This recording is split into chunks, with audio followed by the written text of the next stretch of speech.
Hello everyone, welcome back to my channel. Class 11 Accountancy Chapter Cash Book.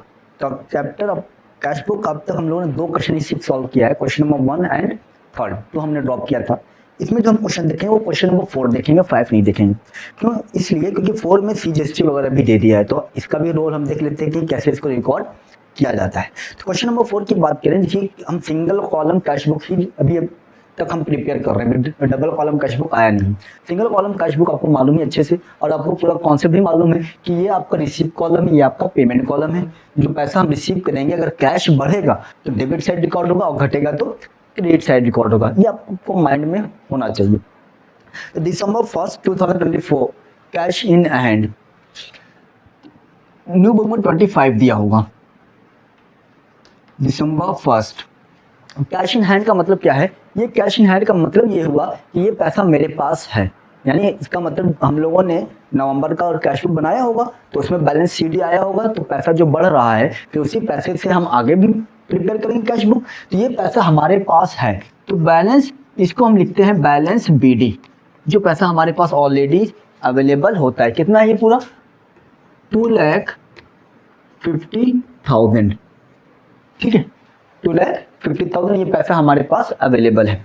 अब point number 2 date 2 देखें तो cash sales, company ने नगद बेचा है, और जब कंपनी नगद बेचेगा तो कैश कंपनी में बढ़ेगा कि घटेगा?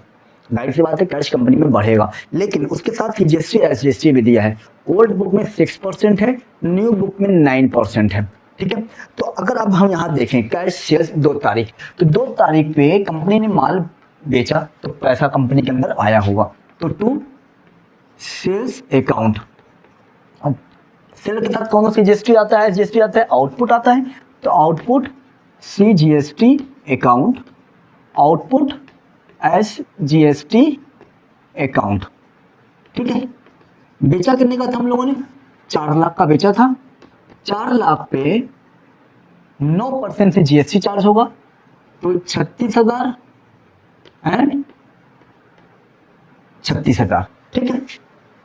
Now date 4 received from X on behalf of Y, यानी कंपनी को पैसा मिल रहा है।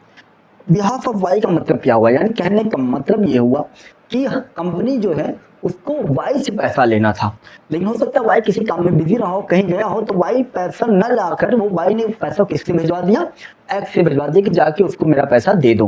भैया X से तो हमारा लेना देना कुछ है नहीं, हम अपने यहाँ किसको क्रेडिट दिखाए हैं? Y को दिखाया है, सॉरी किसको डेबिट दिखाया है हम लोगों ने? Y को डेबिट दिखाया है।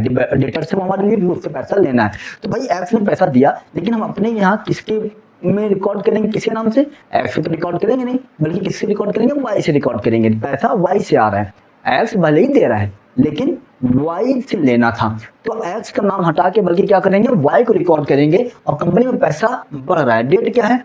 4, डेट 4 टू Y। कितना पैसा उससे लिया हम लोगों ने? 40,000 रुपए, ठीक। नेक्स्ट 40,000 हो गया। डेट 9 पेड टू शिखा, अब कंपनी क्या कर रहा है? शिखा को पेमेंट कर रहा है। Paid to Shikha 49,000, discount received 1,000। अब कंपनी, अच्छा ये देखिए, पहले कंपनी पेमेंट कर रहा है। पेमेंट वाला कॉलम ये है, साइड ये आपका डेबिट साइड है और ये आपका क्रेडिट साइड है। अब कंपनी क्या कर रहा है? पेमेंट कर रहा है, और डिस्काउंट भी कंपनी को मिला। कंपनी ने कितना पेमेंट किया है? टोटल 49,000, यानी कंपनी से जो पैसा जा रहा है वो कितना जा रहा है? 49,000 ही गया है। डेट कौन सा है? 9 है, 2025 दिसंबर 9। अब कंपनी से पैसा जो जा रहा है, कंपनी पेमेंट करके पूरा शिखा को कर रहा है, तो बाय शिखा। अब हम पूरा पैसा नहीं लिखेंगे, जितना कंपनी से जाएगा उतना ही लिखेंगे। कंपनी से गया कितना है? 49,000 ही गया है, तो 49,000 ही रिकॉर्ड होगा। बाकी 1,000 जो डिस्काउंट रिसीव्ड है उसका हम क्या बनाएंगे? जनरल प्रॉफिट बनाएंगे। इसकी एंट्री जो बनेगी वो जनरल प्रॉफिट क्या बनेगा? शिखा को डेबिट करोगे टू डिस्काउंट रिसीव्ड अकाउंट, कितने से? 1,000 से, ये जनरल प्रॉफिट बन जाएगा, ठीक है। क्योंकि इसका कैश से कोई लेना देना नहीं है। इसका पूरा जनरल एंट्री जो बनेगा वो बनेगा Shikha debit to discount received to cash account. To discount received 1,000, to cash discount 49,000, तो शिखा पूरा 50,000 आएगा, लेकिन 49,000 हमने यहाँ रिकॉर्ड कर दिया तो 1,000 यहाँ बच गया। Date 12 received from Jitendra and discount allowed, same उसी का वैसी वर्षा है।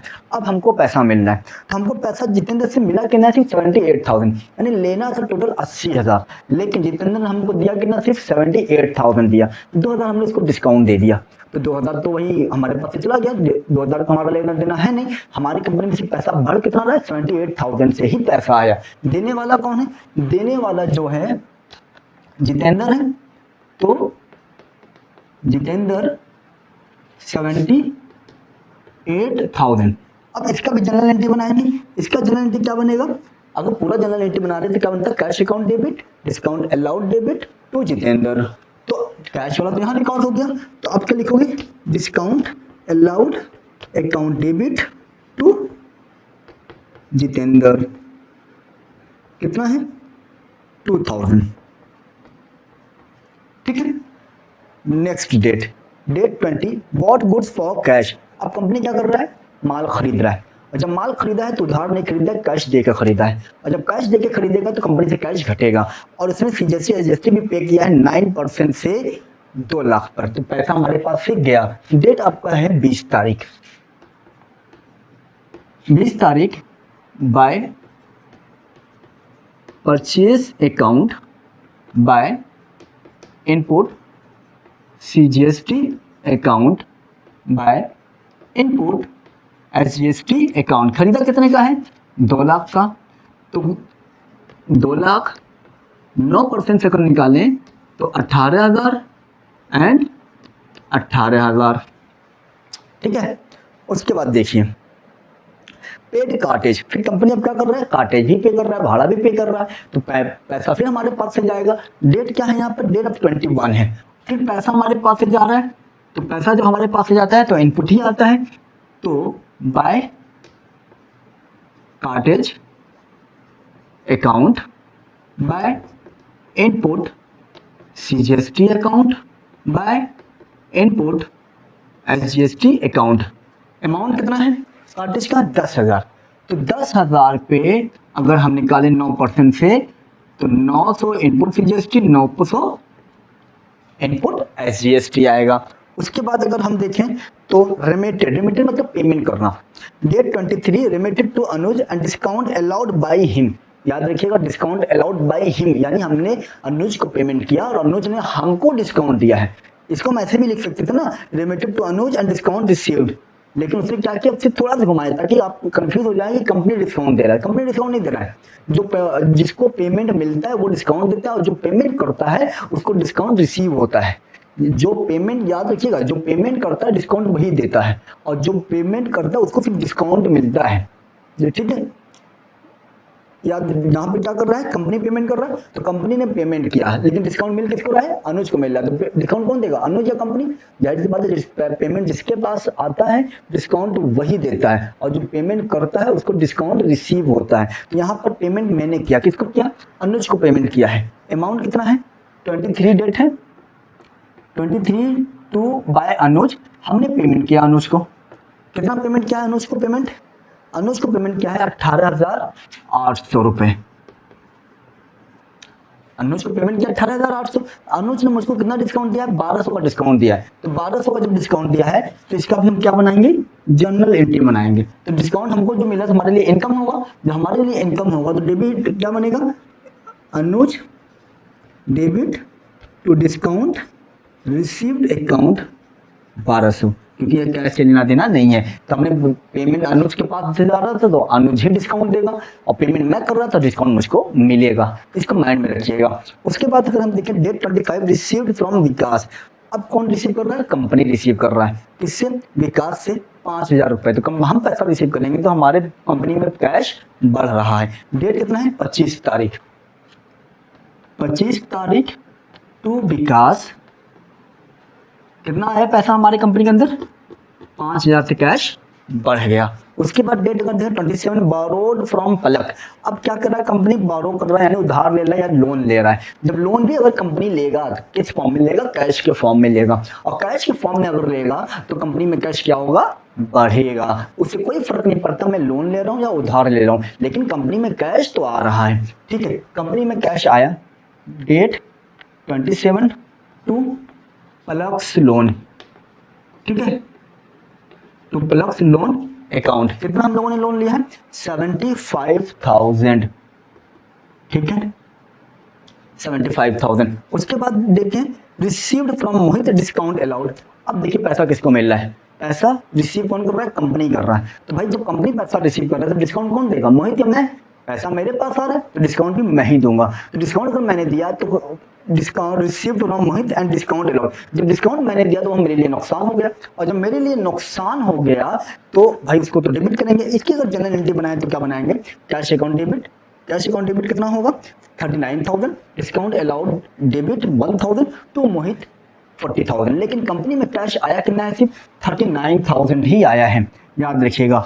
टू मोहित कितना आया है? 39,000 आया। डेट क्या था? डेट 29 है। अब दूसरा अगर जनरल एंट्री, तीसरा चौथा अगर जनरल एंट्री देखें तो जनरल एंट्री डिस्काउंट कौन दे रहा है? कंपनी दे रहा है। तो जनरल एंट्री क्या बनेगा?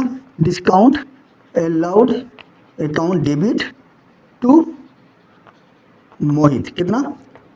1,000, ठीक है। 1 2 3 ये चौथा जनरल एंट्री मैंने बनाया है, ठीक है। उसके बाद date 31, last point is paid to Lalit. कौन पे कर रहा है? पेड मतलब कंपनी पे कर रहा है। किसको कर रहा है? ललित को कर रहा है। कितना दे रहा है?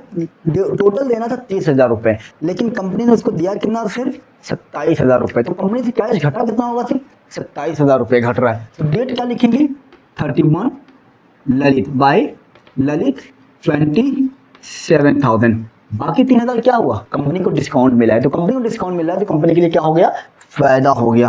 तो पांचवा जो जनरल एंट्री बनेगा वो क्या बनेगा? Lalit debit to discount received account 3,000, ठीक है। अब हमें क्या करना है? इसको टोटल करना है ना। टोटल करेंगे, देखते हैं क्या होता है, कितना हम लोगों ने रिसीव किया और कितना पेमेंट किया। तो मैंने बताया अक्सर इस तरफ को हमेशा ज़्यादा ही आता है। अगर हम टोटल करें तो टोटल अगर करें तो 30, ठीक है, 0 6 6 12 12 8 20 20 25 30 39 का 9 3 कैरी। तो 7 3 10 17 21 24 27 27 एंड 5 32 32 एंड 3 32 एंड 3 35 3 कैरी। तो 3 4 7 7 2 9 9,59,000। ये हमारा क्या है? डेबिट साइड का है। मैं यहाँ पे ऐसा रफली लिख दे रहा हूँ, ठीक है, क्योंकि हमारे पास जगह नहीं है। तो डेबिट साइड वाला हमारा कितना आया? 9,59,000। अब देखिए क्रेडिट साइड वाला कितना आ रहा है। क्रेडिट साइड अगर हम देखें तो 2020 8 9 9 18 18 एंड 8 26 26 का 6 2 कैरी। तो 9 एंड 10 11 11 8 19 19 एंड 8 27 27 एंड 8 35 35 एंड 7 की बात करें तो 42 2 का 2 4 कैरी।